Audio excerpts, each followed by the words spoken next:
booyah, kasha. Give me your money. Booyah, kasha. Said all that money. Booyah, kasha. Said I want your money. Coops.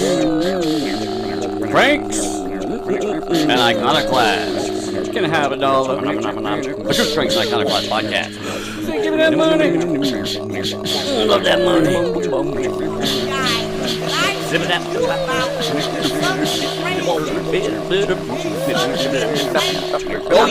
I'm so hungry.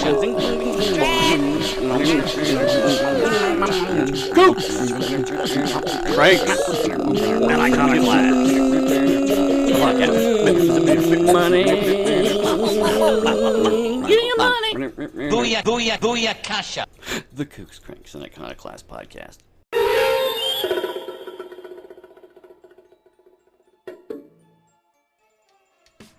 Hey, what's up, everybody? New episode. Aren't you the lucky listener?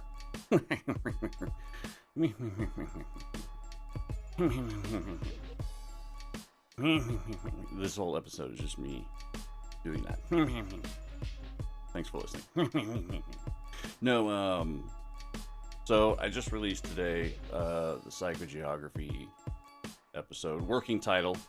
We come up with something better, but I think that kind of encapsulates it for now. Today's episode, covering the mysterious figure known as the Man with the Green Gloves. Central, very obscure, esoteric character in Nazi mysticism and magic, if you will. Very overlooked character, but I think a central, integral figure that sort of acts as a nexus point, if you will, between Nazi occultism and various other forms of occultism. Particularly in this aspect is going to be Tibetan Buddhism, which, if you're not familiar with Tibetan Buddhism, it's technically a full-blown form of esoteric practice, if you will, mysticism, etc. It incorporates Bon shamanism, which was the indigenous religion of Tibet before Buddhism showed up. So it's full-blown practicing theory and practice in theory. Yeah.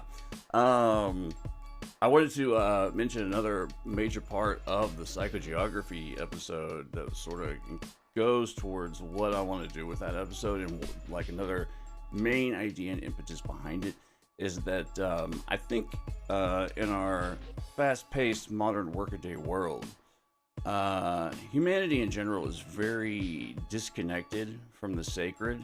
And I don't mean religion or spirituality.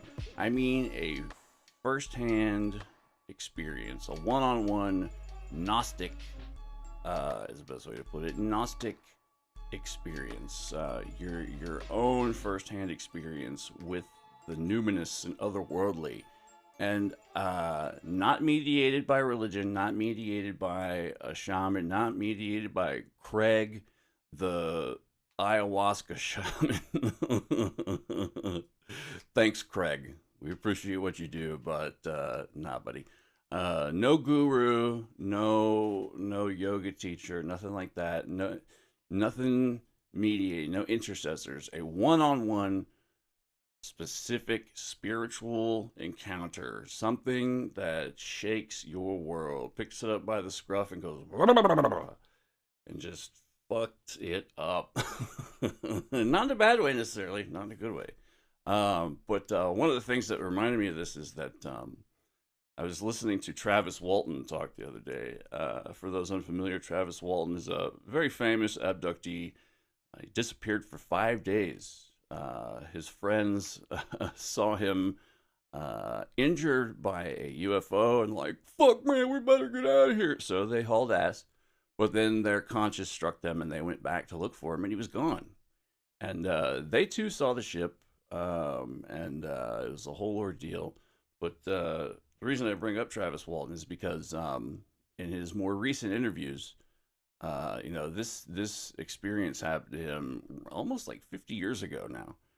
And in those 50 years, despite the overall strange, most definitely. But let's say traumatic, because yes, it was traumatic. But in retrospect, in those 50 years since, he's come to the conclusion that the reason he was abducted is because the ship hurt him. So whoever took him, I guess basically the way he sees it is they felt it's incumbent, they felt responsible for what happened to him. So they took him in order to heal him. And despite everything that happened to him, which if you're unfamiliar with the story, check it out. He's done plenty of interviews, and man, it's harrowing, to say the least. But in those 50 years since, he's kind of come full circle in that despite everything that's happened to him, despite everything that happened during the experience, despite everything that's happened to him since then, the ridicule, the bullshit he's had to deal with, he's come to see it as overall a positive experience. And it's not just the fact that the ship harmed him and they felt it, they felt responsible, whoever they are. So that's why they abducted him, to heal him. Despite all that, like overall, the experience has been one that's made him a better person.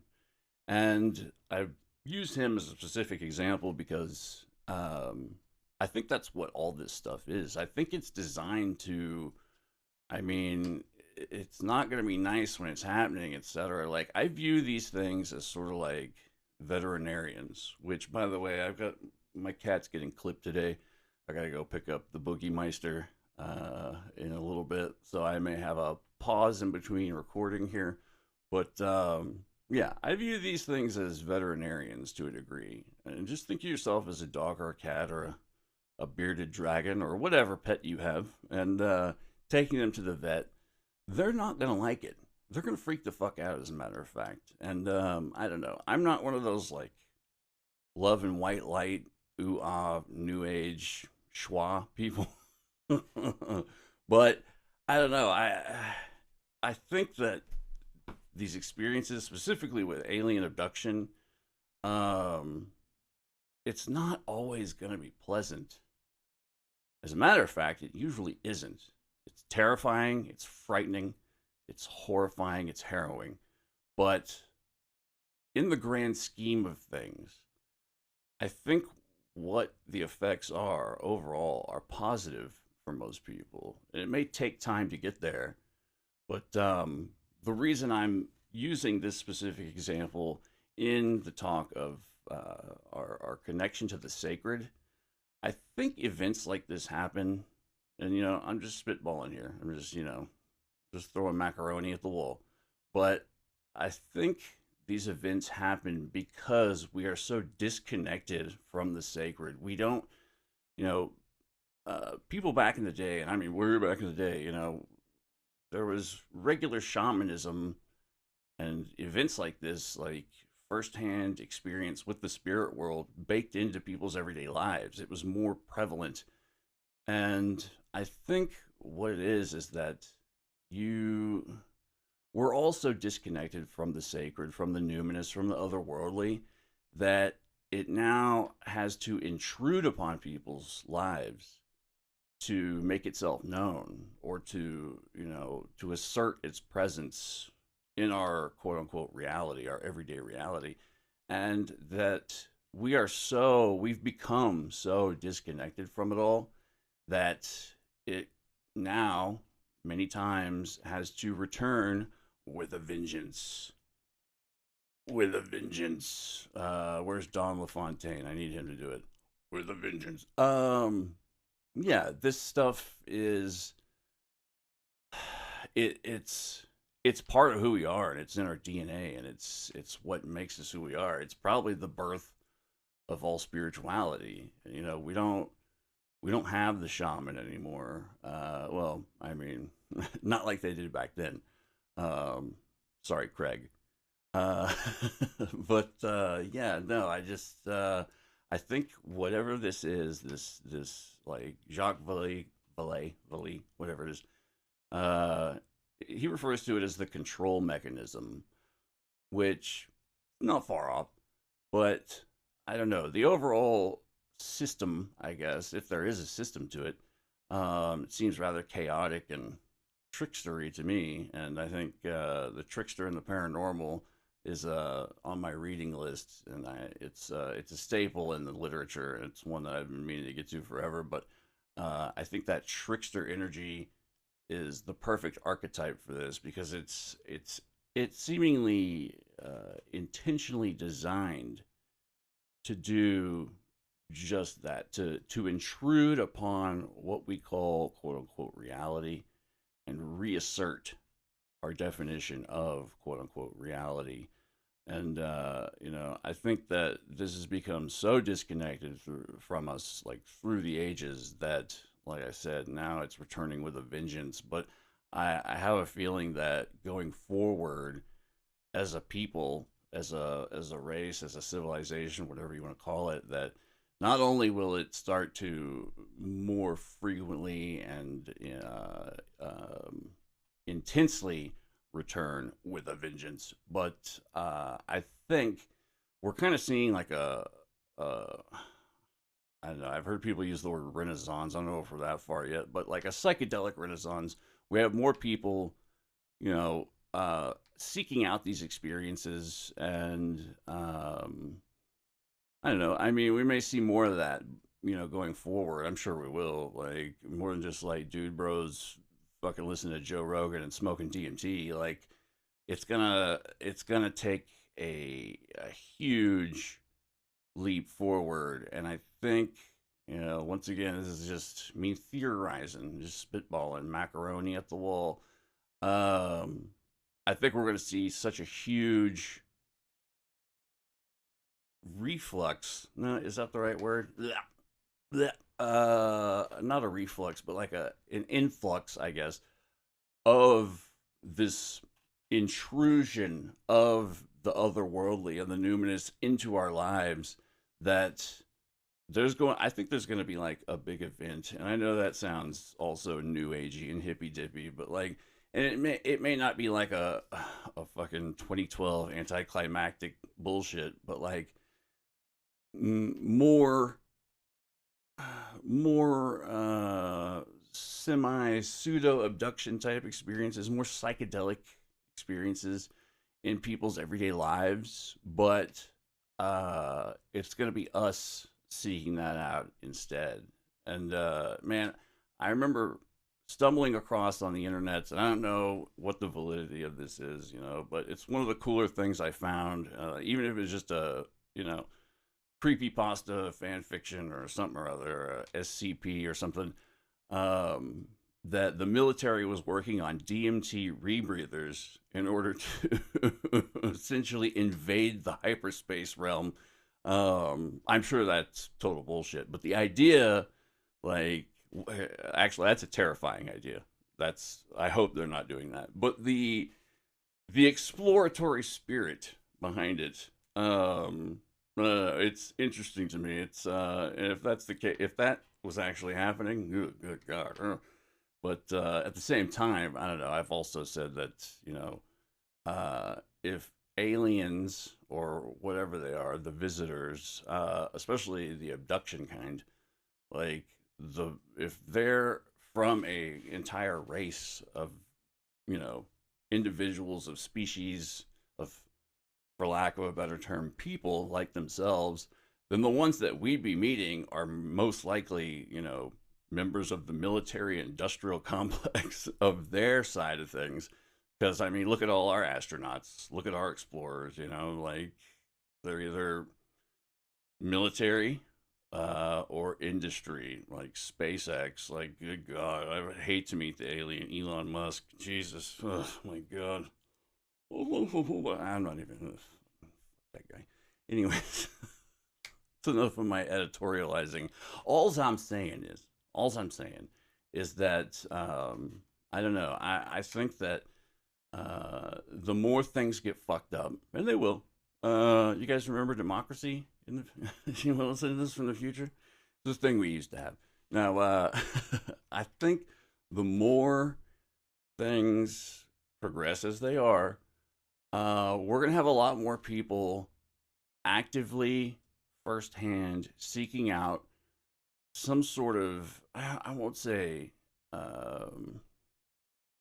salvation necessarily, that's a strong word, but like some kind of first, they're going to seek out their firsthand brush with the numinous and the otherworldly. And I mean, that it's not like that's never stopped. That's constantly going on. But I think there's going to be a huge influx of it. Just we're going to see like a nexus point, an omega point of this happening that's going to branch out, and it's going to be to a degree that I think within my lifetime, probably, and probably yours. You know, hey little babies, hey babies, listening to the podcast. Hey, your parents are bad parents. I think that we may see an event that very likely will go down in history as on par with space exploration or discovery of the quote unquote new world, even though there's a bunch of people living on it already.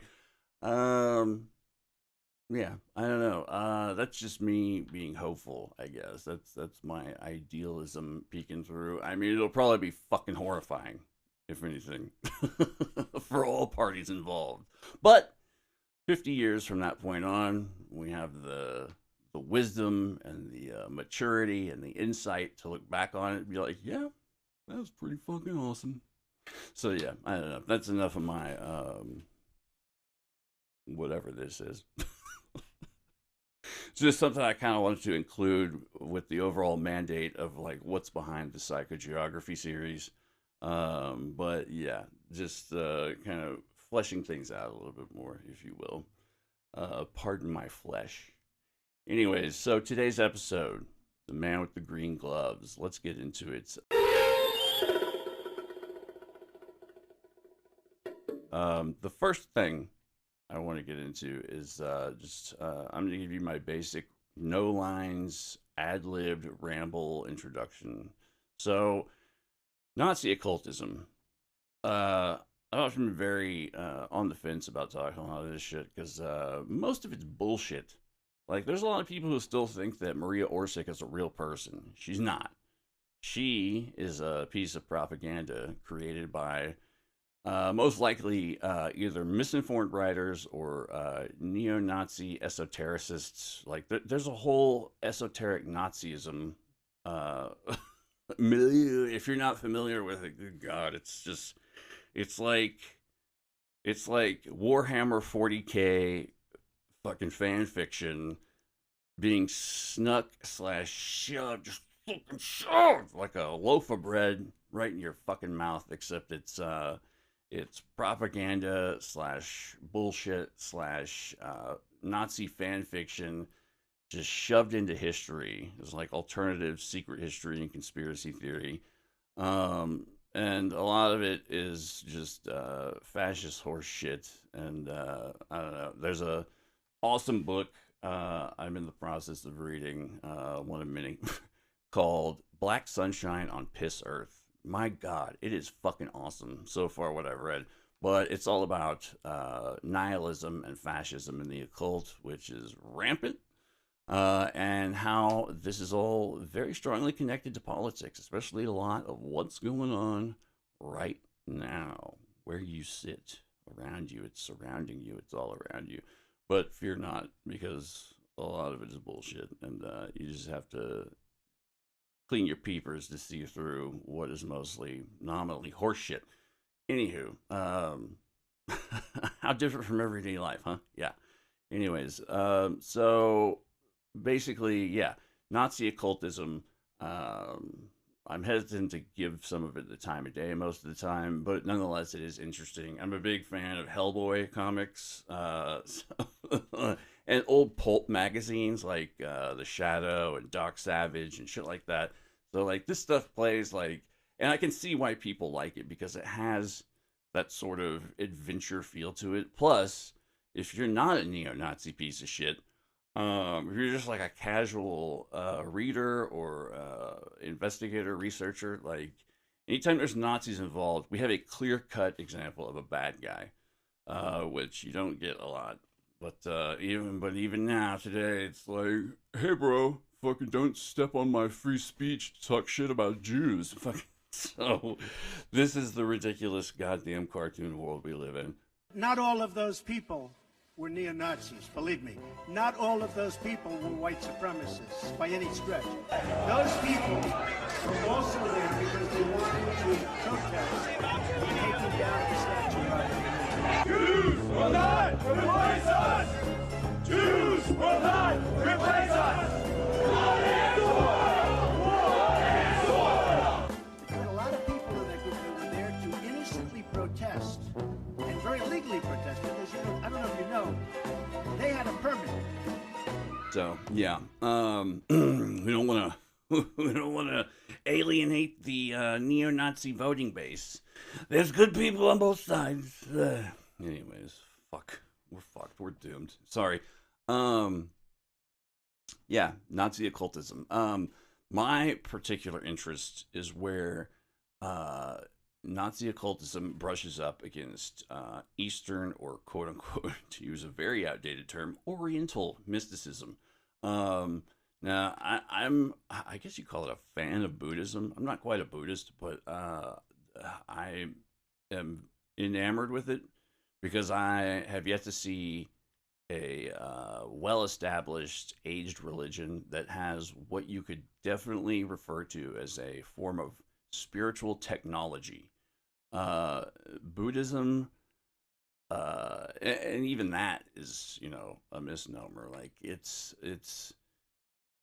done so much, like, with psychology and spirituality. I mean, these are people who have spent lifetimes, perhaps one single consciousness over many lifetimes, if reincarnation is true, working out hows and whys and what fors of consciousness, the spirit, the soul, whatever you want to call it, and how we think and why we think and how and why we think about how we think about these things we think. Right? Ugh. Anyways, no, yeah, I would call it a full-on technology, because some of it is very, well, technical. But particularly, there's two subsets of Buddhism, specifically Tibetan Buddhism, which is the most interesting of all, I think. But you have the subsect of Buddhism known as Vajrayana Buddhism, which is also called esoteric Buddhism, which incorporates a lot of Tantra, and it's not just fucking. I mean, that's part of it, but like the physical mechanisms through which we encounter the world and brush up against other souls would be a vast, gross oversimplification. But Vajrayana deals with this, and these schools, like through Tantra and Tibetan esoteric Buddhism, like this is where we get terms like left-hand path and right-hand path, which have been co-opted by Western esotericism and the occult and magic, etc., to delineate fucking good guys and bad guys when morality has no, I mean, it's there. It's important, yes, morality, but like Buddhism, and particularly esoteric Buddhism, have been butchered upon their incorporation into Western esotericism. You can blame Blavatsky for a lot of that. People who used the words Oriental or Orientalism a lot back in the day. So there's that. It's too vastly complicated for me to break it all down without getting really into it. And there's people who understand it better and can do a much better job than I can. One particular website I stumbled across called theperfumeskull.com. It's written by an actual Buddhist. I'm not sure if they're Tibetan or not, but they do have a fairly good focus on Tibetan Buddhism. And another aspect of esoteric / Tibetan / Vajrayana / ... Buddhism there's another aspect which plays into a lot of the more modern mythology of this, which has also been, and once again, to bring up like pulps like Doc Savage and the Shadow. Like the Shadow was a character who trained in a some esoteric monastery where he learned his psychic abilities to cloud the minds of men, etc. So I mean, this stuff has been incorporated into pop culture left and right. Like you know it when you see it, or if you don't know it, you've seen it before. It comes up, and there's a subsect or a movement within it as well that has to deal with the Hollow Earth theory and the kingdom of Agartha or Shambhala. You know, the hidden kingdom of super enlightened supermen, the secret chiefs, the superhuman, super enlightened, like, oh shit, I got psychic powers, bad motherfuckers of us. And like they control things from their secret kingdom in Agartha or Shambhala, etc. But it also has to do with Tibetan Buddhist prophecies, revelations, eschatonics, doomsday, apocalyptic literature, which all falls under the umbrella of something called the Kalachakra Tantra. Now, once again, there are people who are much better qualified to encapsulate or summarize most of this stuff.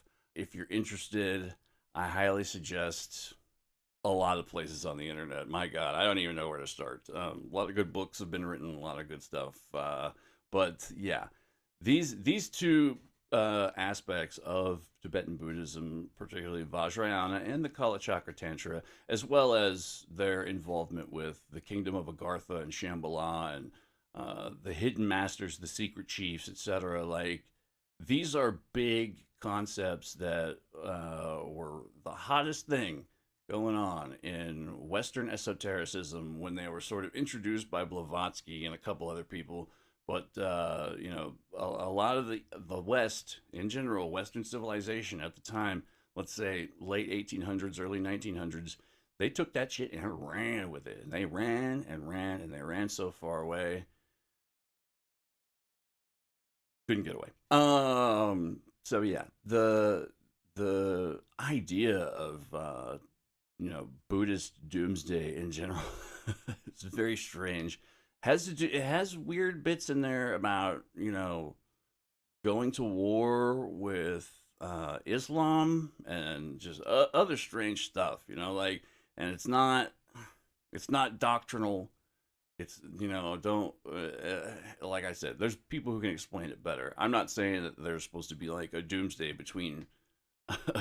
war between Islam and Buddhism, like, but it like incorporates stuff that happened historically, much like, you know, the Crusades or whatever, in, you know, Judeo-Christian, blah, blah, blah, blah, blah. So, but these are more of the strange aspects that I have come to find through my, you know, research into this stuff.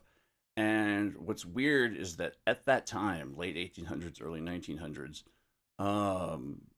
Buddhism and these concepts in particular became very entrenched in politics and global events. And to a degree, they still are.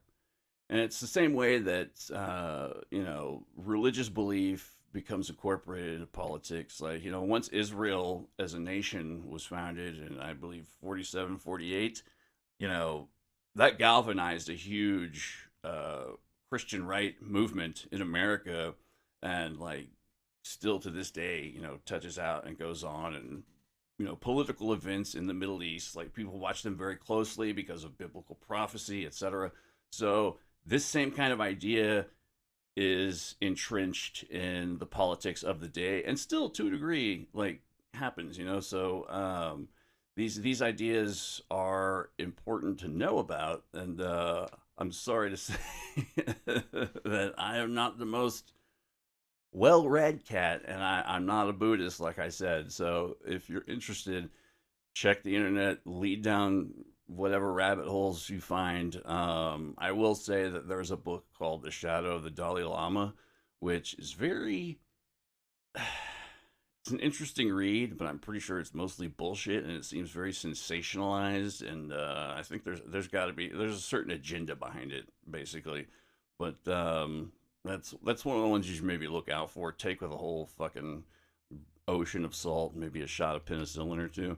But yeah, I just want to kind of like lay the groundwork for why exactly esoteric / Tibetan Buddhism was so important to the politics of the time.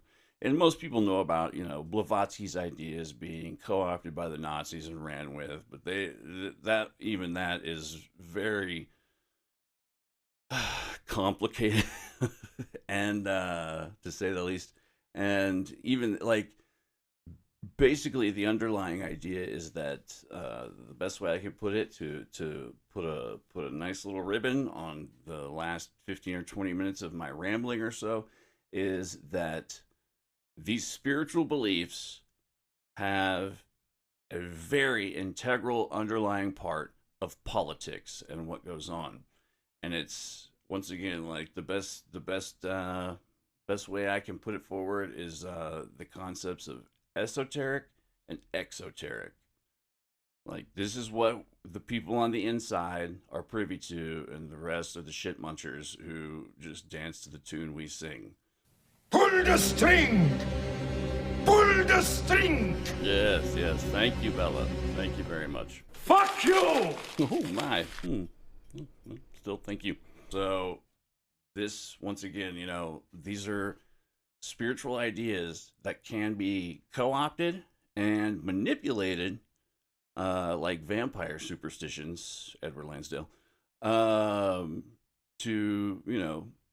manipulate the masses, etc. Now, having said all that, this is the best I could in the time allotted. There was a particular figure who is central to the whole strange mythology and milieu of the intersection between Nazism and Tibetan Buddhism.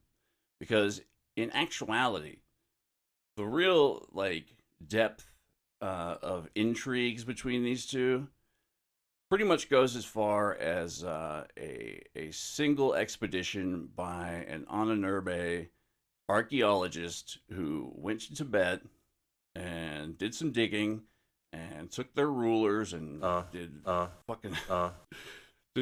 did rulers or measurements of people's heads and noses, etc. And it's just all a fucking stupid, retarded, vain attempt to try to create or manufacture some semblance of connectivity, of genetic lineage between the German people and the Tibetan Buddhists, because life finds a way. They were just trying anything, just doing things, and just once again, macaroni at the wall. My macaroni's good.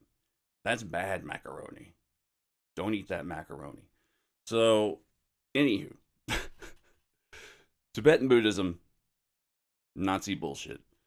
And in the Nazi occult bullshit overlapping with Tibetan Buddhism, there are legends that start to show up, and no one really talked about it at the time. Well, some, we'll get into it, but there's a story about post-World War II Germany where some Russian soldiers allegedly figure upon a bombed out area, and within this bombed out area is a circle of corpses of quote unquote Asians. I think it was an Asian gang or something. I saw someone, he looked Asian, and he was speaking another language.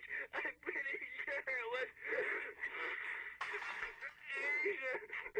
Asians who were unknown to anyone, but they looked as if they had already been murdered or died or commit ritual suicide in just a very ritualistic manner, the way their bodies were laid out, etc. And supposedly one of these figures came to be known as the man with green gloves. or the Man in Green, or the Green Man. Not that one. Or that other one. Not that one either. But yeah, this particular figure was supposed to be some kind of Tibetan Buddhist enlightened Superman, one of the no shit for real ascended masters, secret chiefs, like the Ubermensch, if you will, at least, you know, according to bullshit Nazi standards. And yeah, this figure was supposed to be a mysterious nexus point, a connection between Nazi occultism and the mysteries of the Orient. Ooh. So that's the vague summarization that I can give you off the top of my head. Now, we're going to get into the serious real shit that's from people who are much smarter than I am, who have put it together much better than I have. But keep in mind, there is no man with green gloves. However, there are two very good candidates for who may have inspired this legend. Now, the best I can do with my resources is find what seem to be the most credible information sources and the most expertise laid out theories and foundations, and bring them to you together in a collection, in a format that puts the right puzzle pieces next to each other. And I will leave it to you, the listener, to back up from the puzzle pieces and see if you can combine anything that makes more sense to you.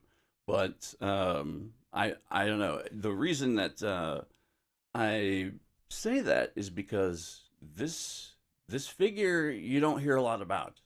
And in relation to this, we're also going to talk about a group, an alleged group, known as the Green Dragon Society. So this is basically like the weird, like if you're talking like Hellboy villains, these would be like the weird Japanese ninja assassin people. So already, that's pretty fucking cool, right? But yeah, the reality of it is much stranger, and sometimes there are bits and pieces that are, oh, so I leave it to you, the listener, once again.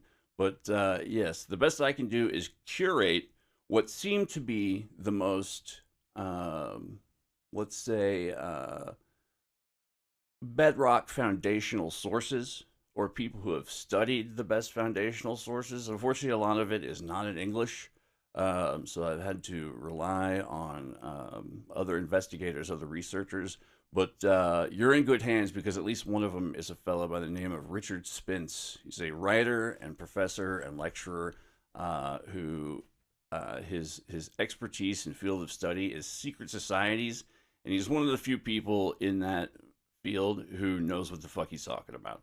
I actually think he also taught I think he's like a teacher or professor of one of the great courses. There's some group that presents, you know, the great courses or whatever for anyone to take. And he does one on secret societies, and he's done quite a few talks that can be found on YouTube. He's been on a lot of podcasts. This guy knows what he's talking about. He also wrote a book called Secret Agent 666 about Aleister Crowley and his involvement with military intelligence during World War II. So also on my reading list. So yeah, we'll get into it. But I think it's safe to say with him, you're in a no spin, no bullshit zone. So he's a well-read, very intelligent man, and knows what he's talking about. I trust his research above other people that will pop into this, like Trevor Ravenscroft, or anyone who talks about Maria Orsic as if she's real.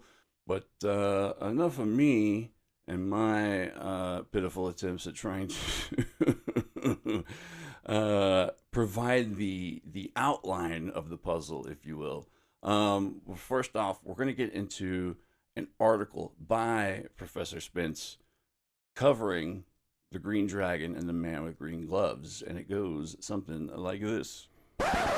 Just a quick aside, I just got my Bookie cat back home, and he is so pissed and so high. like the highest ever. Oh my god, I feel so bad for the little guy. Oh my god. I put him on his favorite rape blanket because before he got fixed, he liked to rape the shit out of my blankets, and he had one in particular that he really liked to rape. And I put him down post-neutered and high on his favorite rape blanket, and he looked so confused. Oh my god. Oh, poor little guy.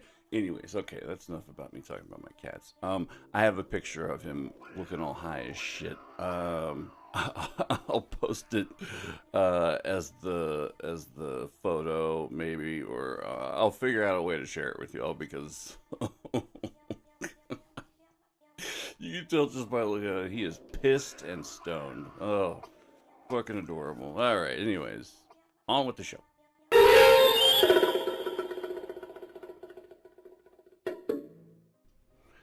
Okay, here's the real shit. This is from the article, Behold the Green Dragon, The Myth and Reality of an Asian Secret Society by Richard Spence. This article is from New Dawn magazine, a magazine for people who think for themselves, ancient wisdom, new thinking since 1991. Remember 1991 when everyone started thinking for themselves? Me either. Okay. New Dawn issue 112. The January-February issue of 2009. And the article says, History certainly has no shortage of enigmatic or controversial brotherhoods, orders, lodges, or societies. The Knights Templar, for instance, are a perennial object of fascination and speculation. Whether the Templars were the inspiration for no less controversial Freemasons, a band of depraved heretics, or the innocent victims of a conspiracy born of greed and envy, remains a topic of lively debate. What no one can contest, however, is that the Knights existed. The beginning and formal end of the order can be dated with precision, and the names of its leaders are a matter of historical record. Even a dubious organization like the Priory of Sion, ooh, he went there, can be shown to have had a genuine, if recent, existence, though its claims to centuries of tradition are hidden, though its claims to centuries of tradition and hidden influence remain unsubstantiated. But there are other groups which seem to exist only in that gray zone between reality and imagination, ones whose origins, number, scope, and purpose remain maddeningly vague. One such entity is the quasi-mythical Green Dragon Society, or GDS. Goddamn shit. Also known as the Order of the Green Dragon, or simply the Green Dragon. It most often is mentioned as a Japanese secret society, but that is not necessarily the whole story. Other evidence, or at least allegations, argues that its true origins lay in China or Tibet, and that its influence extended to the powers of Tsarist Russia and Nazi Germany. Historical figures from the Emperor Hirohito to Adolf Hitler to Rasputin have been tied to the Green Dragon, legitimately or not. The waters have been further muddled by role-playing games, which have combined the society with H.P. Lovecraft's Cthulhu mythos and other fictional elements. Determining what is quote-unquote real and what is the playful figment of someone's imagination can be tricky. And quick programming note from the future. Yes, I can attest to this firsthand. Where the line is drawn between fiction and fantasy and role-playing games with the actual real-life information on this group is very dubious and quite tricky. What follows will not solve the mystery of the Green Dragon, but it will try to separate fact from fiction and explain where claims and information came from.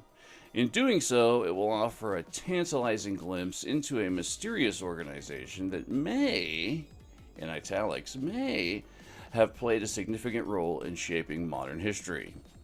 Enter the Black Dragon. The simplest explanation for the Green Dragon Society is that it is a muddled reference to the better-known and definitely real Black Dragon Society, or BDS, bust that shit, or KOOOOOOOOOKS. The BDS first appeared about 1901 and was an offshoot of another older Japanese secret society, the Black Ocean, or Jinyosha. Both sound scary as shit. Again, another quick programming note from the future if you want to talk about really fucking scary secret Japanese societies. The Kuro Mukade, the Black Centipede. But that's a future episode. maybe, possibly, if I can find more. We'll see. Any of those who are interested or intrigued are advised to look into Gu or Kudoku magic. It's a form of, I believe, originally from Taoist sorcery that involves putting several poisonous animals into a container or chalice until one of them kills all the others, and the victorious one is so laden with poison that it becomes a sort of black magic sorcery poison that can be used for various nefarious deeds. But like I said, that's another day. Like its parent, the Black Dragon was a militant, quote-unquote, ultra-nationalist body which worked to expand Imperial Japan's influence on the Asian mainland. The BDS initially concentrated on combating Russian interests in the vast Chinese province of Manchuria. Indeed, the society took its name from the Black Dragon, or Amur River, which separated Manchuria and Siberia. The Black Dragon's network of spies and saboteurs took an active part in the subsequent Russo-Japanese War, 1904 to 1905, and the Black Dragon later expanded their operations and influence throughout Asia and Europe and even the Americas. The nominal founder and leader of the Black Dragon was Ryohei Uchida, but the true master or quote-unquote dark side emperor, was Uchida's shadowy and sinister mentor, Mitsuru Toyama, also a founding member of the Genyosha, or Jinyosha. He reputedly was steeped in quote-unquote extreme Eastern religious beliefs, whatever those are. That suggests that the mysticism and occultism attributed to the Green Dragon Society might be the scheming and secretive Toyama playing a guiding role in both societies. Maybe. Were the Black and Green Dragons, if not one and the same, two sides of the same conspiratorial coin? For instance, just as the Black Dragon Amur River, the Black Dragon River, River Amur, delineated the northern limit of Manchuria, further south, the much smaller Qinglong, or Green Dragon, or I guess that would be Qinglong, Chinese, give me a break, Green Dragon River, roughly followed the dividing line between Manchuria and China proper.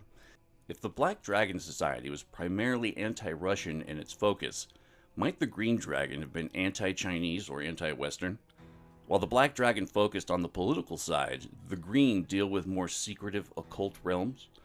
One obscure but important reference which clearly distinguishes between the Black and Green societies appears in the memoir of Chinese strongman Chiang Kai-shek, second wife of Chiang Kai-shek, Chen Chizhu. Perfect. She recalls that her husband contemplated a quote-unquote completely secret system of private investigators and considered as models the Green and Black Dragon Societies of Japan and the Triad Societies of Shanghai.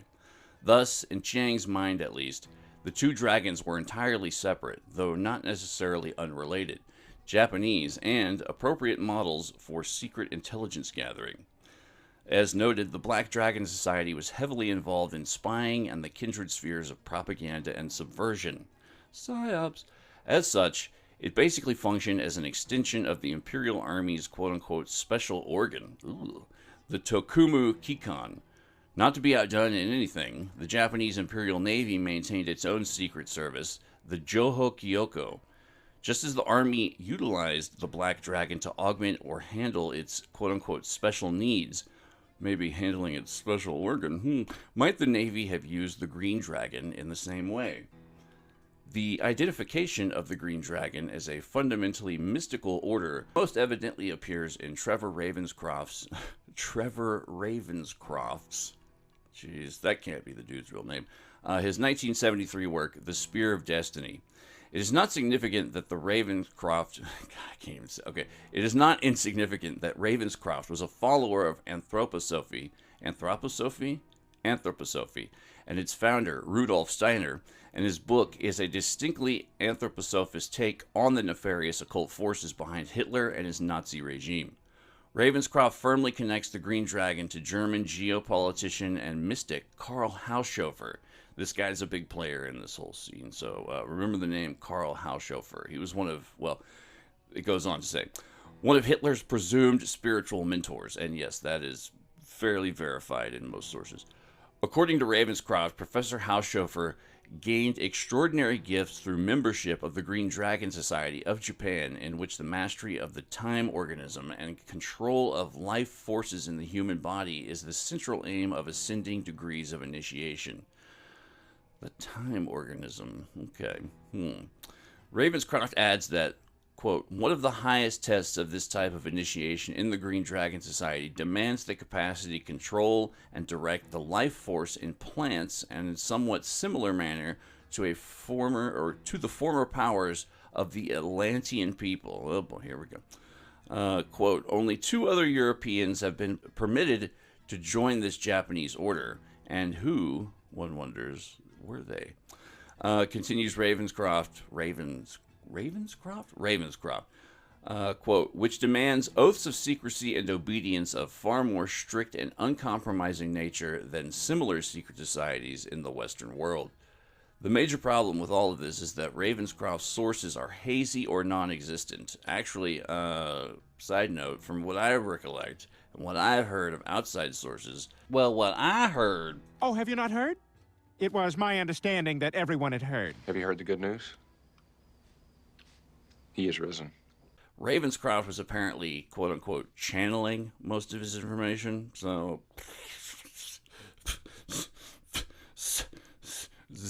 Anyways, he likely took a cue from the 1960 work of Louis Pauwels and Jacques Berger, The Morning of the Magicians, also on my to-do reading list. Those authors claim that Haushofer, quote, is said to have been initiated into one of the most important secret Buddhist societies, and to have been sworn, if he failed in his quote-unquote mission, to commit suicide in accordance with the time-honored ceremonial. Though I can't confirm this 100%, allegedly Haushofer commits suicide via seppuku, the traditional Japanese samurai form of suicide in which one kneels down and rips their gut open with a dagger. What can be confirmed is that he and his wife both took poison, and she hung herself from a tree. Assuming this to be an allusion to the above Green Dragon Society, we are still faced with the lack of any identifiable sources for the author's information. To put it specifically, in The Morning of the Magicians, the authors claim that Haushofer is said by... Not having it. Okay. Ravenscroft goes on to claim the members of the Green Dragon Society set up shop in 1920s Germany and joined forces with a group of Tibetan monks called the Society of Green Men. The latter were, in fact, quote-unquote, the adepts of Agartha and Shambhala, and their leader was a mysterious man with green gloves. It also turns out that the Green Dragons and the Green Men had, quote, been in astral communication for hundreds of years. So that's all square deal. Done did it. Locked up. Tight. Let's see. The United Brethren soon established communication with the rising Hitler. Others have since elaborated on the above by turning the Green Dragons into a quote-unquote inner cabal of both Genyosha and the Black Dragon, making them, quote, but an outpost of a much larger conspiracy based on the even more secretive group known as the Green Men. Okay, wheels within wheels within wheels within a Chinese puzzle box. While fascinating, such assertions appear not to have any basis in hard fact. But that is not to say they may not have a germ of truth.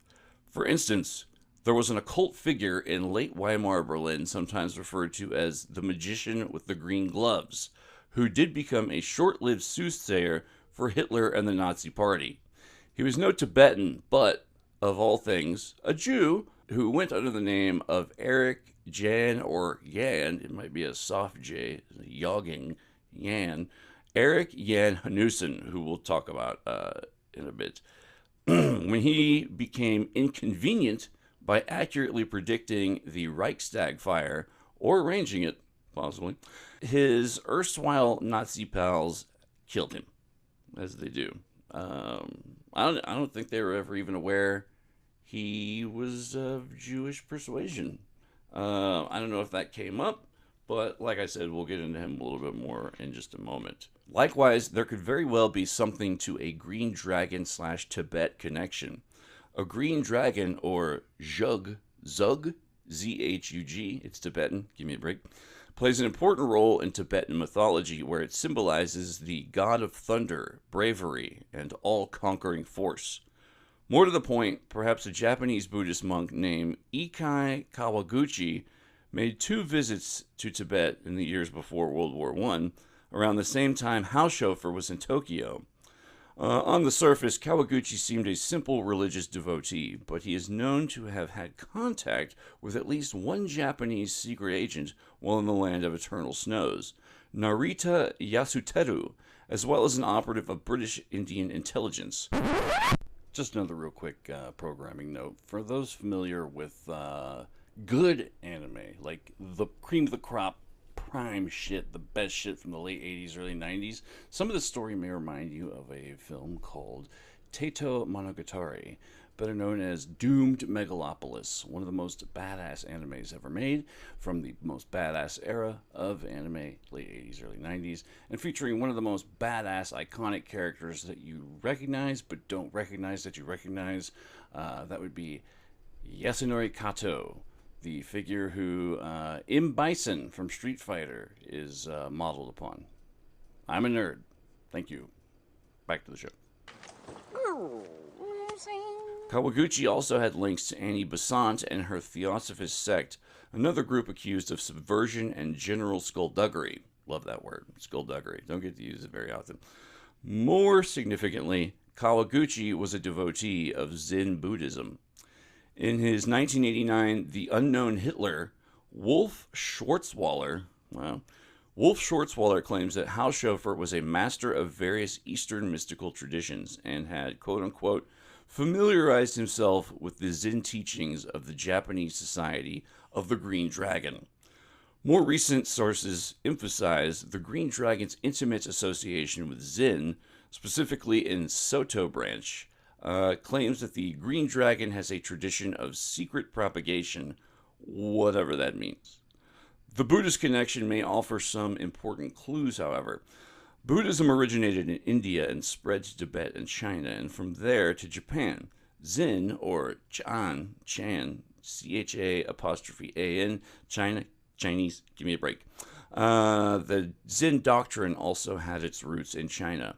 One of the most revered Buddhist saints, quote-unquote, or, comparable there too, in Japan is Kukai, an 8th to 9th century mystic who spent years studying in China. Interestingly, his main place of enlightenment was the Green Dragon Temple in Xi'an, where he trained in occult tantric traditions, originating in Tibet. Returning to Japan, Kukai incorporated these into his version of True Land, or Shingon Buddhism, one of the major religions in Japan to this day. The problem is that Shingon was and is quite distinct from Zen, so which, if either, is connected to the Green Dragon? To further complicate the picture, there are numerous references to a Chinese Green Dragon society. Most are linked to the martial arts. Green Dragon Kung Fu societies are active throughout the world, but most appear to be fairly recent origins. Oddly enough, during the 1960s, the Chicago-based Green Dragon Society was locked in a bitter feud with the rival Black Dragon Society. Now, this is an aside, and I could be wrong, but that might be related to Count Dante, who, if you're unfamiliar, holy shit, if you can stomach it, go back and listen to our way old Bruce Lee episode from way back in the day. Count Dante is quite a character in himself. Holy shit.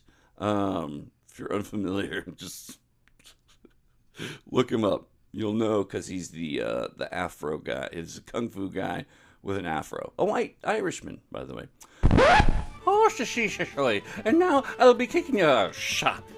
Let me have my fun. If I may be so generous to myself, I nominate the YouTube documentary by one Napoleon Bonaparte, Everything I've seen by him is fantastic and hilarious. So if you want to know more about Count Dante, check him out on Napoleon Bonaparte's channel. One version of the Chinese Green Dragon's history pegs it as a Taoist secret society formed in response to the 17th century persecutions launched by the Jesuit-influenced Emperor King Si. Oh, the Jesuits come into play. Another conspiracy boogeyman. According to this, the secret society emerged from the pure thought mystical school of Tao, and along with an implacable hatred for the Manchu dynasty, it remained dedicated to, quote-unquote, the practice of Taoist alchemy and immortalist techniques. For those unfamiliar with Eastern alchemy, Chinese alchemy, it's odd. There's not a lot of... You would think there'd be more overlap between Western and Eastern alchemy as far as people learning the practice and getting into it and, studying it. But they truly are worlds apart. It's quite strange. But I digress. That sounds a bit like what Ravenscroft described. The Green Dragon also reputedly operated under numerous aliases and disguises. A secretive and even sinister Green Dragon society also shows up in at least 2 martial arts films. Only 2? The Deadly Sword in 1978 and 7 Promises in 1980. Finally, a Green Society or Green Gang was, and arguably still is, a major force in the Chinese underworld. So could there be 2 Green Dragon societies? One Japanese and Buddhist, and the other Chinese and Taoist. This much seems clear. The interpollination of Chinese and Japanese Buddhism and the sects and secret societies they spawned is centuries old. Within that context, just about anything is possible. That's right, Mr. Spence. I mean, Dr. Spence. Excuse me. Other oddments, which may or may not mean anything, include the fact that during his marriage to another wife, Chiang Kai-shek paid a visit to a Green Dragon monastery. The late scholar Charles Rice, after sitting through everything he could on the Green Dragon Society, wondered whether it might be nothing more than the karate club of the Japanese Emperor's Imperial Guard. Strangest of all, perhaps, is a 2004 article from the South China Morning Post, which describes the recent arrest of 3 members of the quote-unquote Green Dragon Temple cult on charges of running a prostitution ring. Kundalini sex magic yoga tantra? Possibly. The female victims were assured a place in heaven if they earned enough money for the cult. Holy shit. It's not as I only hit you because I love you, baby, but God too. or I don't know, the Jade Emperor. I forget who the main guy is in Taoism. Anywho, there is another, more involved, though no less mysterious, description of the Green Dragon Society that predates Ravenscroft by 40 years and Pauls and Bourget by almost 30. It is almost certainly the source for much of what he and others have had to say about the Green Dragon Society since. The work in question is the 1933 Le Sept Têtes du Dragon Vert, or The 7 Heads of the Green Dragon, by Teddy Legrand. Now, from everything I've seen and all my research into the Green Dragon Society, this book seems to be, from everything I've seen and most of the sources I've read, seems to be the primary source for almost all the Green Dragon Society information. Now, I don't want to get ahead of myself and with the ahead of the article, but I do believe that Mr. Teddy Legrand was a pseudonym, a pen name, used by an individual who may or may not have worked in the French and possibly British intelligence services. But I digress. The title evokes the dragon with 7 heads, 10 horns, and 7 crowns upon its head, mentioned in Revelations 12:3, although that beast is red, not green. At first glance, the book seems to be just an obscure piece of French pulp fiction, albeit one replete with real people and real events, along with many invented ones. And now, this is another thing about the pulps of the time, and well, even today, like fiction, especially like horror and adventure fiction, and the amount of people who are in a, let's say, position of potential privileged information, This is something I will cover in a later episode down the road sometime because it is a huge thing. But like, for examples, just a couple for examples. All of the individuals within the Golden Dawn, pretty much all of those people, at one point or another, were writers or fiction writers or wrote fiction, often occult detective fiction that includes our boy the Beast, Mr. Crowley, whose voice really sounded like this. Who else? I mean, even today, like, there's a lot of people involved with, even if it's tangentially involved with psyops or the intelligence world, who are also overlap into fiction writing.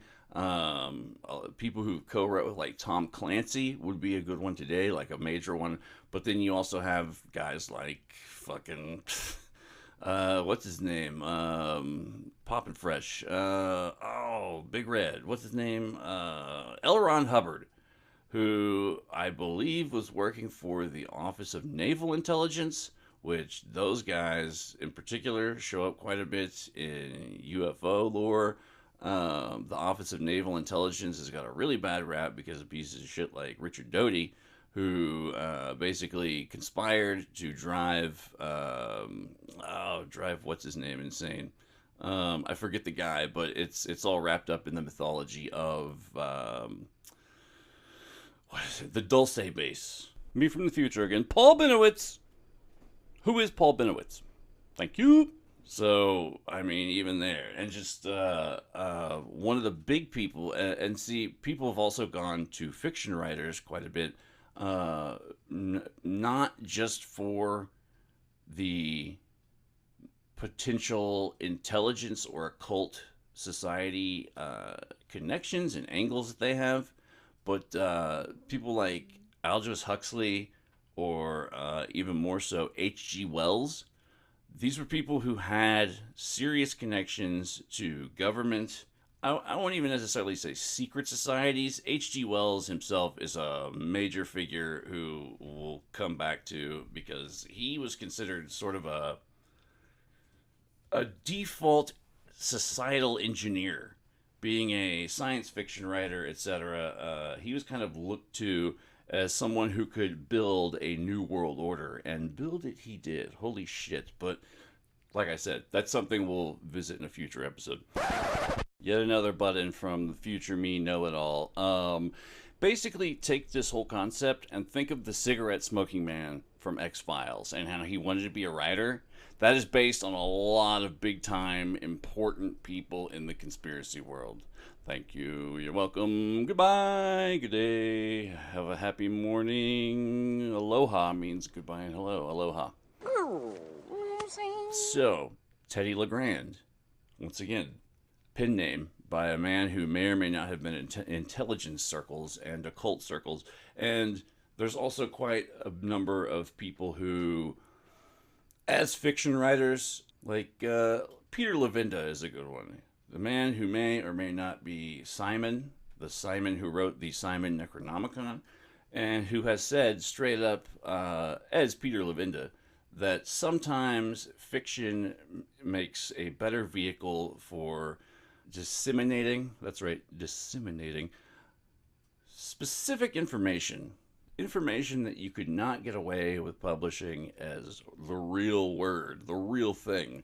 So you have this very hazy byline when it comes to fact and fiction, and I think this is on purpose. I mean, this is all about narrative warfare and storytelling, so keep that in mind.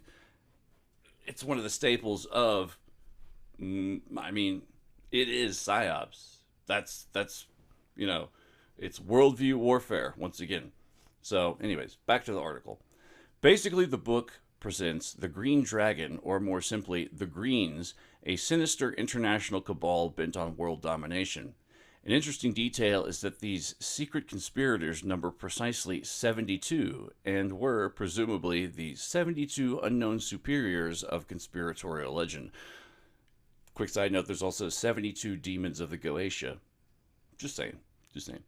To achieve its nefarious aim, the Green Dragon generates war, revolution, and chaos, and its hand is the unseen common denominator in such seemingly disparate events as the assassination of Franz Ferdinand, the instigation of the Bolshevik Revolution, the murder of the Romanovs, the 1922 killing of German Foreign Minister Walther Rathenau, the abduction of White Russian General A.P. Kutupov, and the apparent suicide of millionaire Swedish Match King Ivar Kruger. Kitty cat translation. Word, bitch! All in all, the Green Dragon sounds like another version of the infamous Illuminati who haunt so many conspiracy theories. Hell! That's right, Dr. Professor Spence must be going insane from being right all the time. Anyways, continuing on with the article. At the time of the book's action, approximately 1929 to 1930, the mysterious Greens are busy facilitating the rise of quote-unquote the man of the two Z's, under whose sharp spurs Europe would soon tremble. The latter is a thinly veiled and rather prophetic reference to Hitler, who had barely come to power when the book was published. The two Z's in question were the interlocking arms of the swastika.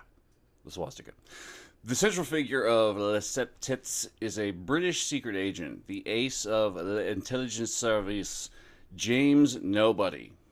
Wow. Nobody. James Nobody.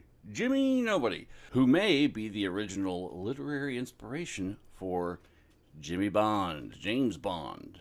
My name is James Bond. James Bond. I love that joke. Okay, anyways. He'd already starred in a series of potboiler spy novels by French writer Charles Lucietto, and the latest was an effort to continue the franchise after Lucietto's recent death.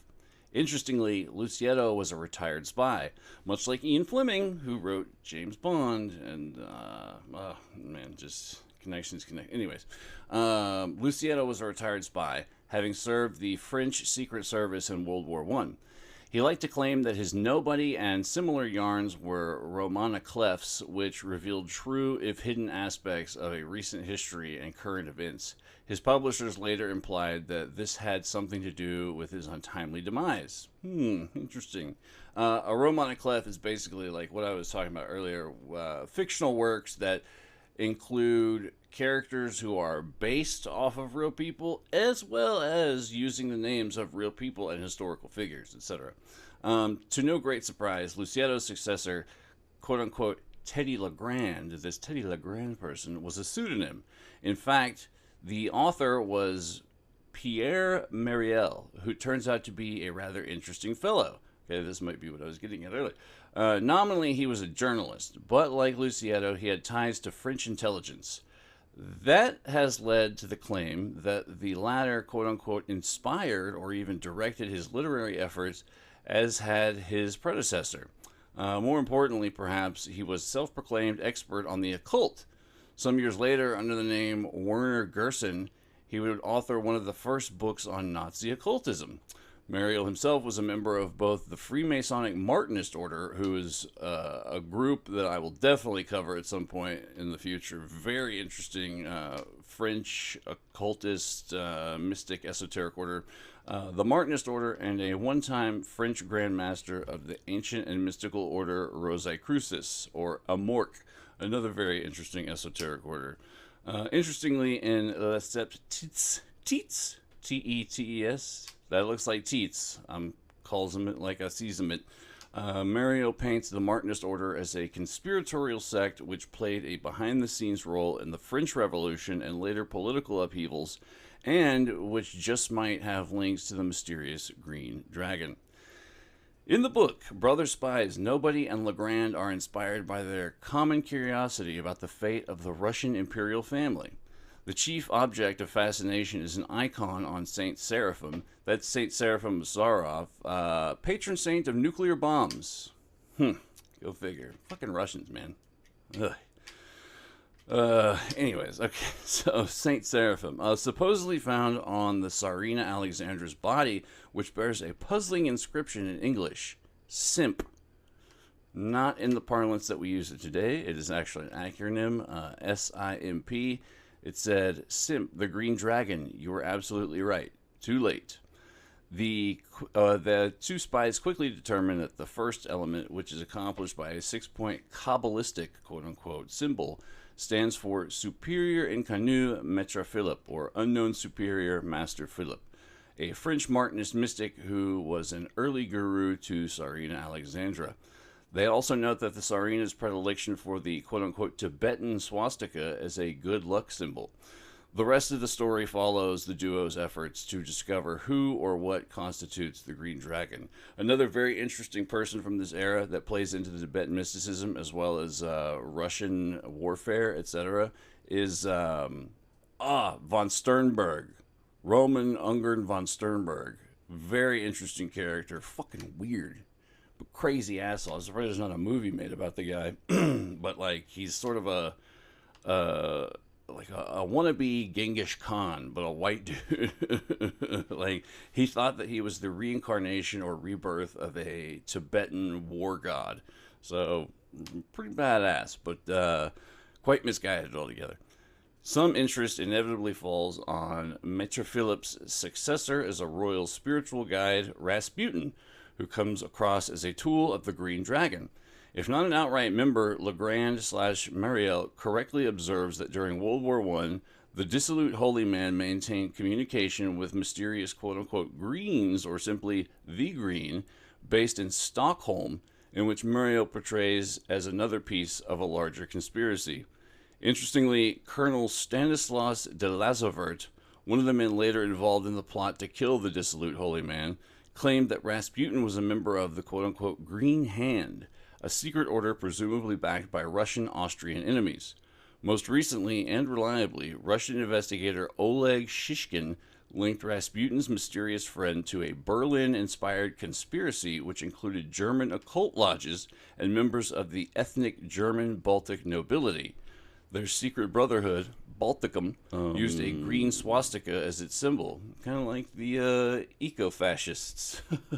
Also, for those who don't know, two interesting historical notes to this is that the vast majority of the ruling royal families at this time in history were largely of German descent, and B, the Golden Dawn, which was essentially the premier pseudo-Masonic occult lodge of the time, allegedly had ties, or its origins lie in Germany, with a woman named Frau Springel, who supposedly basically got the bona fides, the legitness of the order due to transmissions, quote-unquote, spiritual transmissions she received from the secret chiefs, and she herself happened to be German, and also probably didn't exist.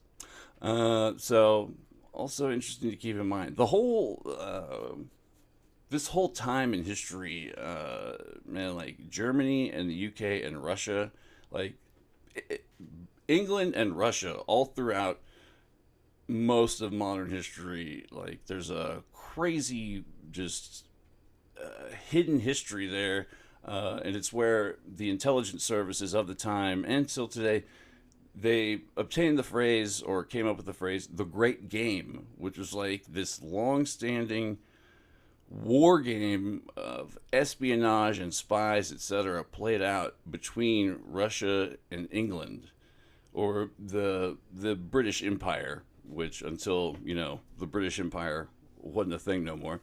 Coincidentally or not, one of the antagonists encountered by nobody in Legrand is a Baltic baron by the name of Otto von Bautinus, whom they identify as no less than one of the 72 Verts, or Greens. Bautinus turns out, the 72 people who supposedly secretly ruled the world.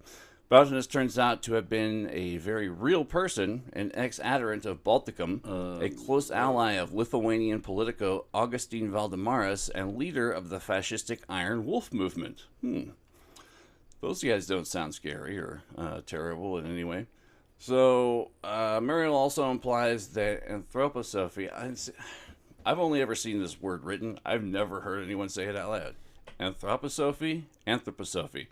The anthroposophy kingpin, Rudolf Steiner, was mixed up in all this skullduggery and quote-unquote secret politics through his connection to pan-German secret societies. He also drops Gurdjieff's and Besant's names in the murky mess. George Gurdjieff and Annie Besant, both also human rabbit holes, especially Gurdjieff. Besant was the inheritor after Blavatsky of the Theosophical Society. Gurdjieff, in his own right, is a crazy vortex of history and the occult and mysticism in itself, and he's someone we'll definitely cover at some point as well. Some have theorized that she is the one who Lovecraft jacked his whole Cthulhu mythos from. She has a much more proto-New Age, hippy-dippy, white light, secret masters, ascended masters, secret chiefs kind of thing going on with it, whereas Lovecraft took it to a much darker depiction, obviously. A Lovecraftian turn, if you will. But yeah, that's what some people have theorized. Some people being notably, I believe this is who it is, but Christopher Knowles of the Secret Sun blog, who's a known synchro mystic, and he does a lot of film interpretation and television interpretation of like neo-Gnosticism and themes such as that running through modern media, etc. Before the Matrix did all the pill bullshit, etc. Here, Susie, have a blue one. Oh, take the brown pill. Shh, it's diarrhea. While the book's action stays within the geographic confines of Europe, shifting from Constantinople to Scandinavia to Paris to Berlin, there are numerous references to the Orient, especially Tibet. Legrand and Nobody enlist the aid of one of their old antagonists, Jewish-born international spy, quote-unquote, I.T. Trebitsch Lincoln. We're going to come back to this guy, most definitely. And I'm surprised it took this long to get to him. But, yes, I digress. Whom has transformed himself into the Tibetan Lama Dorje Din. Here again, there is at least a kernel of truth. In 1931, the chameleon-like Trebitsch was ordained a Buddhist monk and later became the Venerable Chao Kung. That's right, ladies and gentlemen. A Jewish Nazi Dalai Lama. What? Don't you ever wonder how something's gonna sound before you say it in a real situation? We'll get to it. My God. Okay. The pair eventually find themselves in Berlin in the presence of the man with the green gloves, an apparently Asian soothsayer who has set himself up much as the real Hanussen. They observed an eerie figure that seemed to have, quote-unquote, complete mastery of his reflexes. Was this the control of the life forces mentioned by Ravenscroft? Like a living statue, not a muscle in his face moved. As the weird seer conversed in excellent Oxford English, like Frasier, basically. Nobody and friend finally realize that they are standing face to face with, quote-unquote, one of the famous Greens. The description has led one recent author, Christian von Nitta, to conclude that the Greens were nothing less than reptilians. Ooh. In the end, Mariel never clearly defines just what the Green Dragon Society is and is not. Doubtless, that was never his intention. Interestingly, there is no suggestion of any Japanese connection.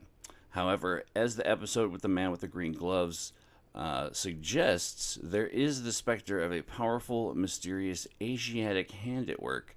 The true purpose of the Russian Revolution, he believed, was to destroy Europe's eastern barrier against Asiatic intrusion. Mariel sensed a kind of, quote-unquote, permanent conspiracy against the white race. Well, there it is. Against Western Greco-Latin civilization, which seeks to sap, fracture, and shake the edifice of an already unstable Europe. When the time came, the conspirators would, quote-unquote, substitute him, italicized him, quote-unquote, the man with the two Z's, Hitler, as a means of bringing about a new world order. That is the article, and this is probably the most concise, straight to the point, actual goddamn history, if you can call it that, or secret history, of what constitutes most of the tales surrounding the Order of the Green Dragon. Now, there's a man we mentioned earlier, actually two men we mentioned earlier, who are pegged as being, who are pegged and fingered as being the most likely candidates for the real life man with the green gloves. Now, these two men are both previously mentioned. The first is going to be a fellow by the name of Erik Jan Hanussen. This is also the man who is, for better or worse, known to history as Hitler's psychic. Now, I'm not going to go too deeply into him. I'm just going to give you his basic wiki because it's this Trebitsch Lincoln fella. That's who we want to get to. But there is a movie that came out. Let me see here. If you're interested in more of Hanussen's life, there's a movie that came out in 2001 called Invincible, where he is played by Tim Roth. Tim Roth, you may recognize from 4 Rooms, Ted the Bellboy. Excellent film, one of my favorites. There's also The Illusionist in 2006. The protagonist, Eisenheim, played by Edward Norton, is based loosely on Hanussen. Wikipedia says he has a similar Jewish background and comes to prominence for a magic show that incorporates elements of spiritualism and the occult, a fictionalized version of Hanussen's act. Now, as far as Erik Jan Hanussen, like I said, he's mostly known as Hitler's psychic, and it's a strange... Politics and the occult make for strange bedfellows, and when you're a fellow of Jewish descent, and you're known to history as Hitler's psychic, well, obviously something fucked up happened on the way to work. So, going through his quick bios, Erik Jan Hanussen was born Hermann Steinschneider, June 2nd, 1889, and died March 25th, 1933. He was an Austrian Jewish publicist, charlatan, and clairvoyant, a performer overall. Acclaimed in his life as a hypnotist, mentalist, occultist, and astrologer, Hanussen was active in the Weimar Republic of Germany and also at the beginning of Nazi Germany. He is said to have instructed Adolf Hitler in performance and the achievement of dramatic effect, and for treating Hitler during his depression. So some people think that this dude was pulling a strange sort of mini proto MK Ultra on Hitler at the behest of certain... we don't know who, but there are stories of Hitler losing his shit in the middle of the night, waking up from nightmares, saying there's people in the room and pointing at people or things that no one could see, having weird fits, not quite seizures, but just like freaking out and rolling around on the ground and biting the carpet. In fact, one of the top Nazi officials, I forget who, and I don't have it in front of me, but they referred to Hitler as the carpet muncher. I'm paraphrasing, but that's essentially what it was. So yeah, that's Hanussen, and like I said, we won't have enough time to really get too deep into him, but he is a fucking interesting cat, and I suggest watching the movie Invincible with Tim Roth. I saw it a long time ago. I really can't remember a lot of it. It's just that God, this dude really deserves an episode on his own, but like I said, we won't be able to get too much into him. Now, this other fella, Trebitsch Lincoln, Ignatius Trebitsch Lincoln, this is the guy that this whole episode centers around.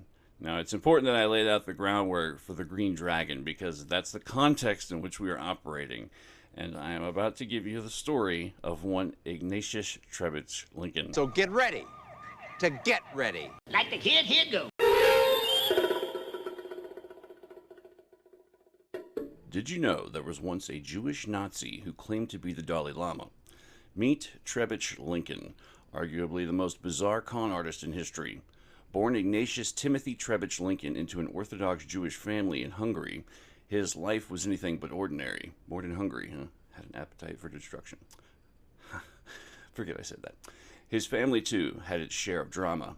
One brother descended into madness, another became a radical communist, a third was arrested and possibly executed for sodomy with a Hungarian soldier, and yet another died in the Holocaust.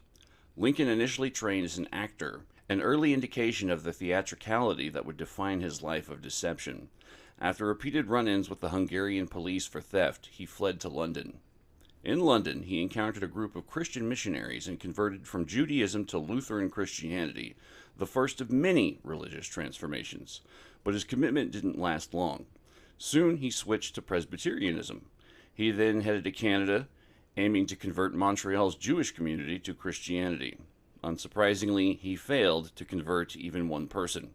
Later, after developing a relationship with the Archbishop of Canterbury, he converted yet again, this time to Anglicanism, and was ordained a priest. Around this time, he also married a woman named Margaret. His political ascent began when he befriended Sebum Rowntree, a member of the UK's Liberal Party. Backed by Rowntree, Lincoln ran for Parliament and won a seat, despite still being a Hungarian national. This was no small feat, especially in Darlington, a conservative stronghold so loyal to the Tories that women reportedly wore red underwear on Election Day in support of the party. Not bad.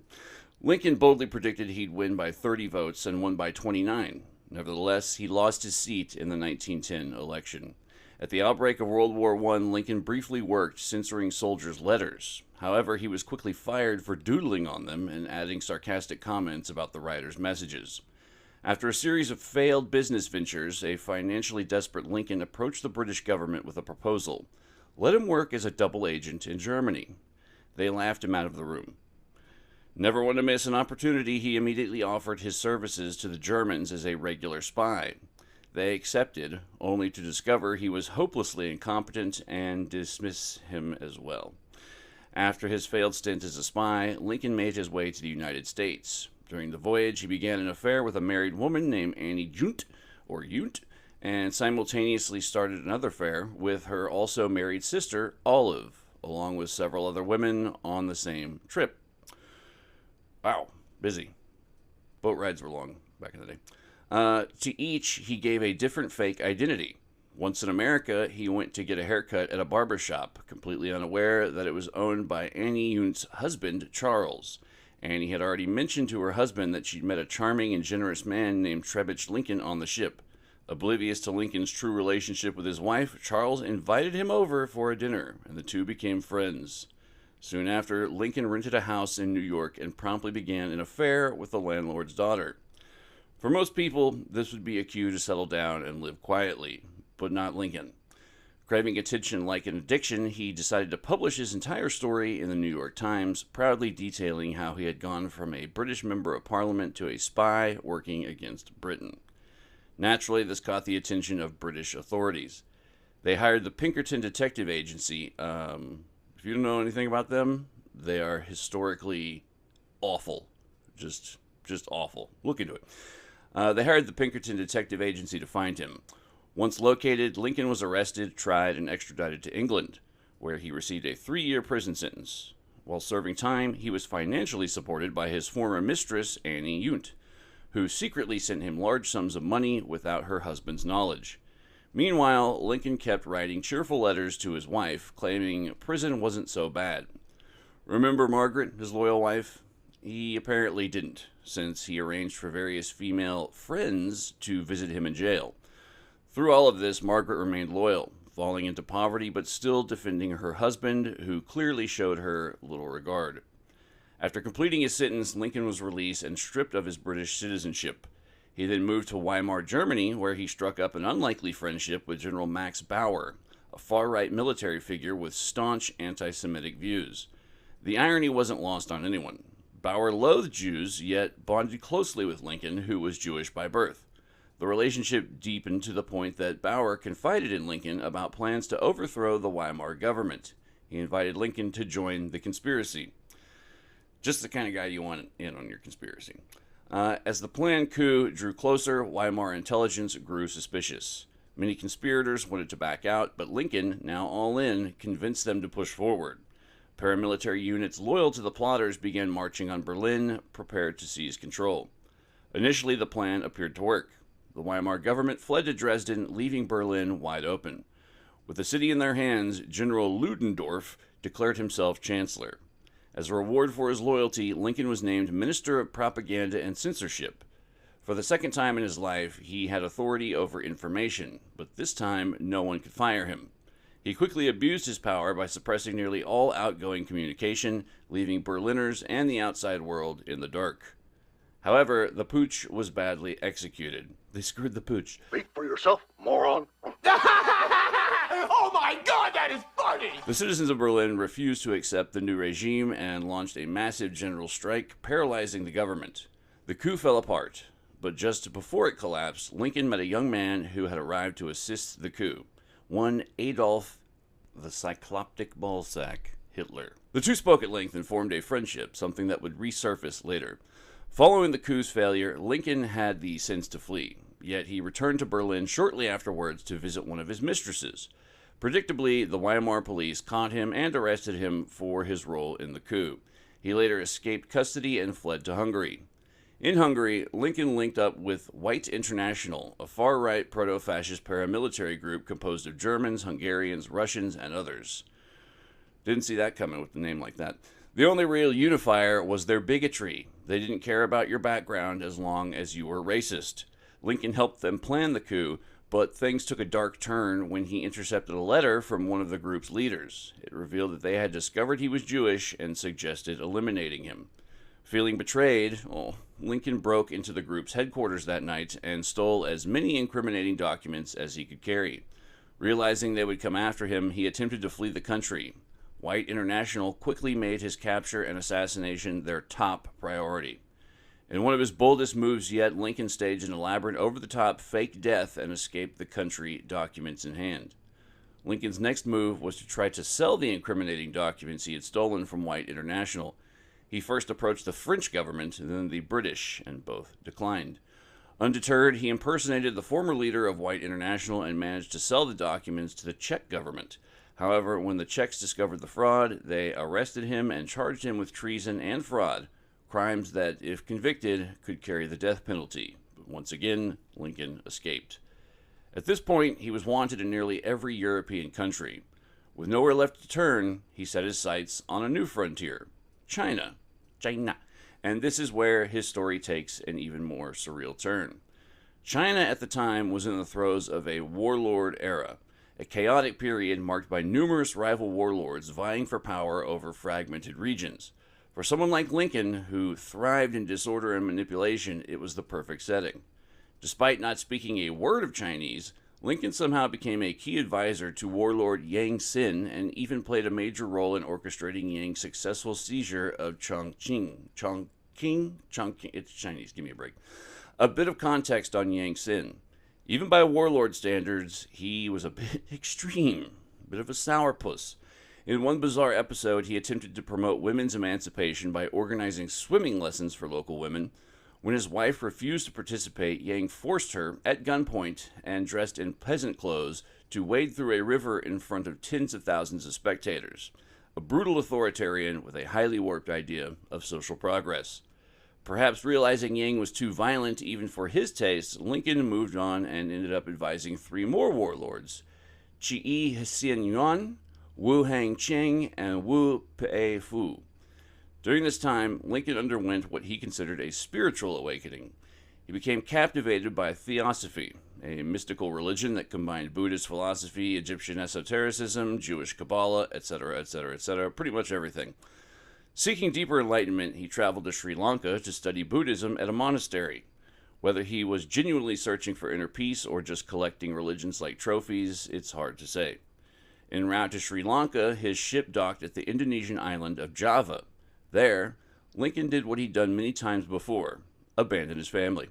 He left this island alone, and while most of his family eventually managed to leave, his son John remained behind. Years later, when the Japanese invaded the Dutch East Indies, John was captured, tortured, and tragically died by suicide. Lincoln arrived in Sri Lanka and immersed himself in monastic life. Eventually, he gave up on theosophy and embraced Buddhism fully. Around the same time, he learned that his eldest son, Ignatius, had been sentenced to death in England for murder. Runs in the family. Lincoln attempted to return to England to witness the execution, but British authorities saw through his real motive. He hoped to reclaim his British citizenship, and they denied him entry. I shit thee nay! Undeterred, he returned to China and joined a Buddhist monastery, where he was formally ordained as a monk. His initiation included a grueling ritual known as the burning, a physical ordeal whose name alone tells you most of what you needed to know. After completing it, Lincoln was officially recognized as the Bodhisattva Chao Kung. So from now on, when you hear me say Chao Kung, I'm talking about Lincoln Ignatius Lincoln Trebitsch. Yet Lincoln, calling himself Chao Kung, couldn't be content simply living as a Buddhist monk. He needed control. He began claiming to experience strange visions and believed himself to be some kind of prophet or messiah. Fueled by his delusion, he founded his own fringe monastery in China. His charisma still carried weight. Over 150 followers joined him, including 13 Europeans who had heard rumors of the legendary mystic Chao Kung. Life at the monastery, however, was far from peaceful. Lincoln ran it like a dictatorship. Upon arrival, acolytes were told to surrender all worldly possessions, not to the monastery, but directly to Lincoln. He ruled with cruelty, berating followers, especially women, and abusing his authority in horrific ways. One nun, locked in a cramped cell for extended periods, eventually took her own life. Meanwhile, Lincoln descended deeper into delusion, frequently proclaiming he had millions of followers, even as the number dwindled to 12. With his influence fading and his cult falling apart, Lincoln began searching for a new source of income. And then he had an idea. With the rise of Nazi Germany, perhaps he could sell himself to the Nazis.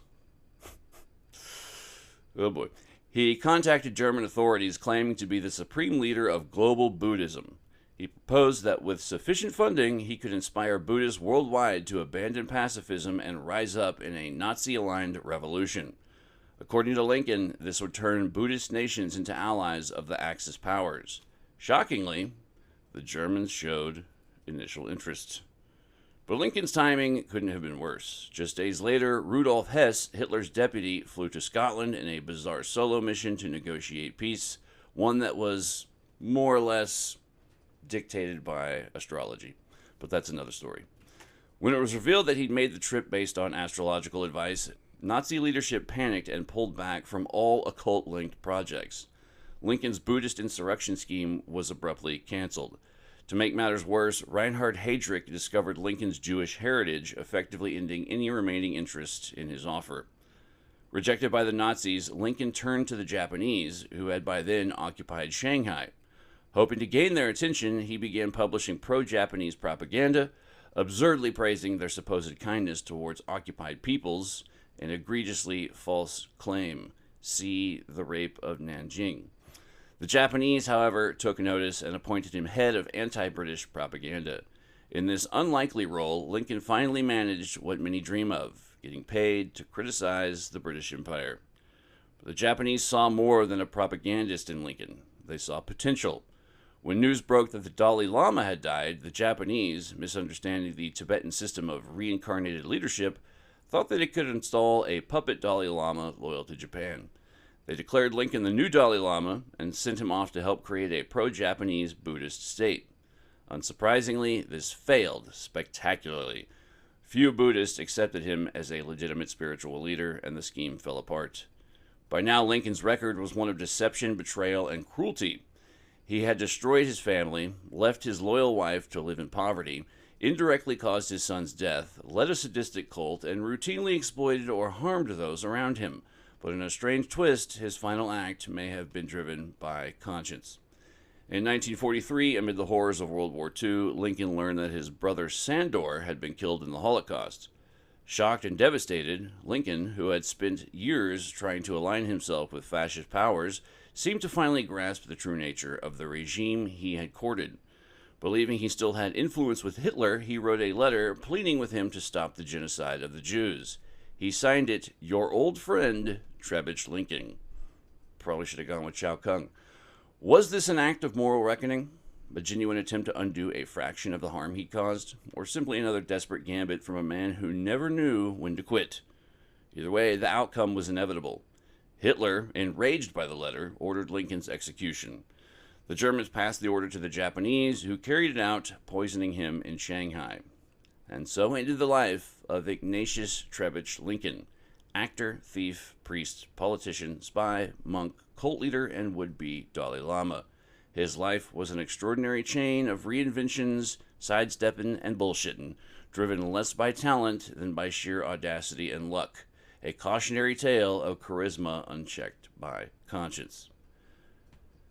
That's one way to put it. Yeah. That guy is probably closer to the real-life representation of the man with green gloves. I would call the man with green gloves a composite character between Trebage Lincoln, the lesser-known Trebage Lincoln, and the somewhat slightly better-known Erik Jan Hanussen. Neither of which is Asian. So, yeah, I don't know. I do find the continuing background story of the Green Dragon Society very fascinating. Once again, it's all this Nazi occultism stuff. God, it leads into weird fucking places. And just when you think, you know, it's like, hey, World War II, it was almost 100 years ago. Fucking, it's history, right? Nah. Oh, man. So, yeah, that's the man with the green gloves. Hopefully this is a good, at least, introductory, source for anyone who was or is interested in the legend of the man with the green gloves. I still find the Nazi Tibetan mysticism links quite fascinating. Dubious at best, but fascinating nonetheless. If you're unfamiliar, look into Baron Roman von Ungern Sternberg. Did an episode on him way back in the day when I was doing the show with my brother. Very compelling character. Man, he's somewhere between Hitler and Rasputin. The Bloody Baron, they called him. Also another crazy, interesting historical character. One who is steeped in strange occultism and warfare and ritual and, just a madman. Mad, yo. So yeah, that's going to be it for today's episode. This has been Kooks, Pranks, and Iconoclast. I'm your host, Mike Lucht. I don't have any tidbits for the next upcoming episode, but if it's what I'm working on now, I'll just say that I think I alluded to it before. Sasquatch sex. It's coming around the corner. No pun intended.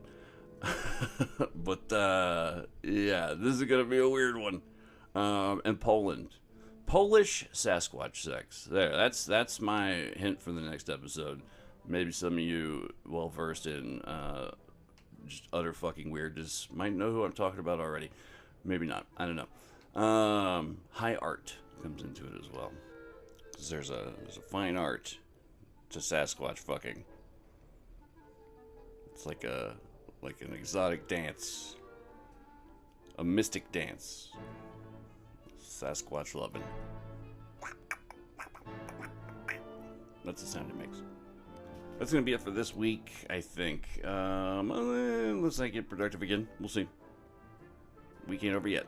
So yeah, thanks for listening. Stay tuned for more strangeness, and thank you all for listening. Appreciate you guys. Check us out on YouTube. Check us out on Spotify. Email us if you like at kooksandcranks@gmail.com. Leave a comment, leave a thumbs up, algorithm, blah, blah, blah, blah, blah, blah. All that stuff. Yeah, I think that's it. Appreciate you guys. See you next time. Peace.